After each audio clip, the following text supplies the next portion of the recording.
c'est mon interview disruptive. Céline Lazorte, la fondatrice de Mangopay qui appartient au groupe Litchi. Donc Mangopay, c'est quoi? C'est une solution qui permet aux plateformes de crowdfunding, aux marketplaces et à l'économie collaborative une solution de paiement. Donc vraiment dédiée à ces acteurs. On a plus de 2500 plateformes en Europe, comme par exemple La Ruche qui dit oui, Ulule et j'en passe. Avoir un projet de boîte sans business model,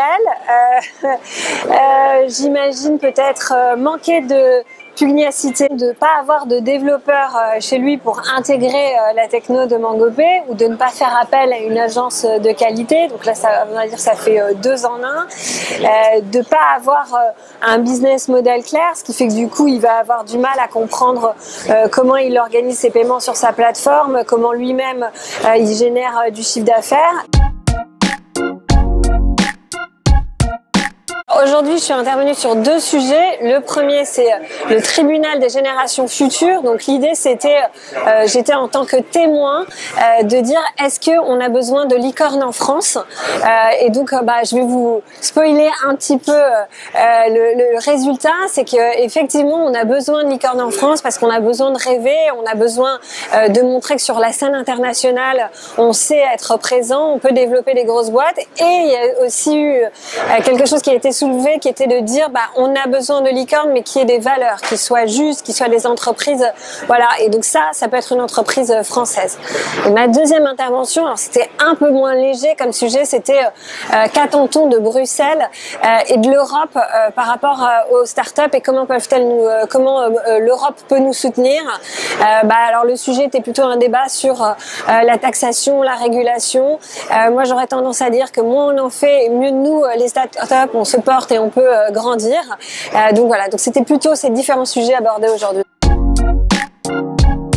Donc moi j'ai vu les 2 côtés puisque je suis entrepreneur et puis aujourd'hui investisseur aussi. Donc vraiment la meilleure façon de les faire fuir, c'est de leur dire je veux travailler aux 35 heures. Alors ça c'est clair et net, c'est terminé. Vu ce que je vous ai raconté tout à l'heure, évidemment plutôt licorne, même si c'est difficile de s'auto-définir comme une licorne, en tout cas certainement pas requin.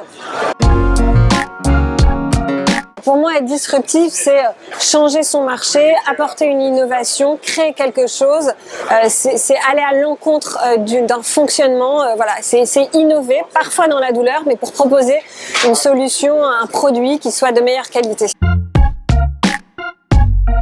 Pour moi, Tech for Good, c'est ce que devrait être la tech en permanence, c'est-à-dire on est là pour changer le monde, nous les entrepreneurs, on rêve de faire de demain un monde meilleur, donc la Tech for Good, c'est l'idée de pouvoir utiliser la tech pour faire de demain un monde meilleur. Mon rêve d'enfant, c'était de changer le monde. Alors, je sais pas si j'y suis parvenue, mais en tout cas, chaque matin, je me lève en me disant allez, je vais essayer de faire mieux, je vais essayer d'apporter un service d'encore meilleure qualité à mes clients, voilà, de les rendre heureux, de rendre mes salariés heureux, de créer aussi une entreprise qui soit différente, qui soit une entreprise plus juste, qui soit une entreprise avec mes valeurs, donc voilà, de justice, la présence de femmes à tous les niveaux, de pouvoir s'exprimer. Donc c'est ça un peu mon rêve d'enfant que je réalise tous les jours.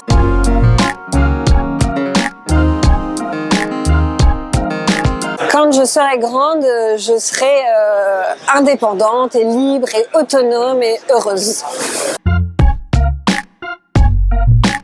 Je dirais plutôt des apps parce que ma culture est plutôt celle du mobile dans l'addiction. Donc je crois qu'en numéro 1, il y a Instagram. Pour être honnête, effectivement, j'ai une grande passion pour Instagram qui me permet un petit peu de voyager tout en étant assise à Paris. Mon compte Instagram, c'est Céline LZ, je crois. Ma deuxième addiction, c'est probablement une application qui s'appelle Calm, qui est une application de méditation, donc qui permet de faire des méditations courtes, longues, le matin, le soir, la nuit avant de se coucher, dans le métro, etc. Donc ça, j'adore. Tous les matins, quand je prends le métro, hop, je mets une petite séance de méditation. Ça fait beaucoup de bien. Essayez. Et puis la troisième, je veux dire Twitter, parce que je suis quand même très active sur Twitter. Donc Céline LZ.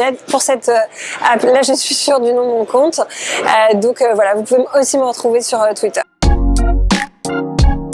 On a passé une très belle journée aujourd'hui au France Digital Day. Je pense que c'est le moment de voir un peu l'innovation en France, l'entrepreneuriat, l'envie. Donc ça rend vraiment heureux.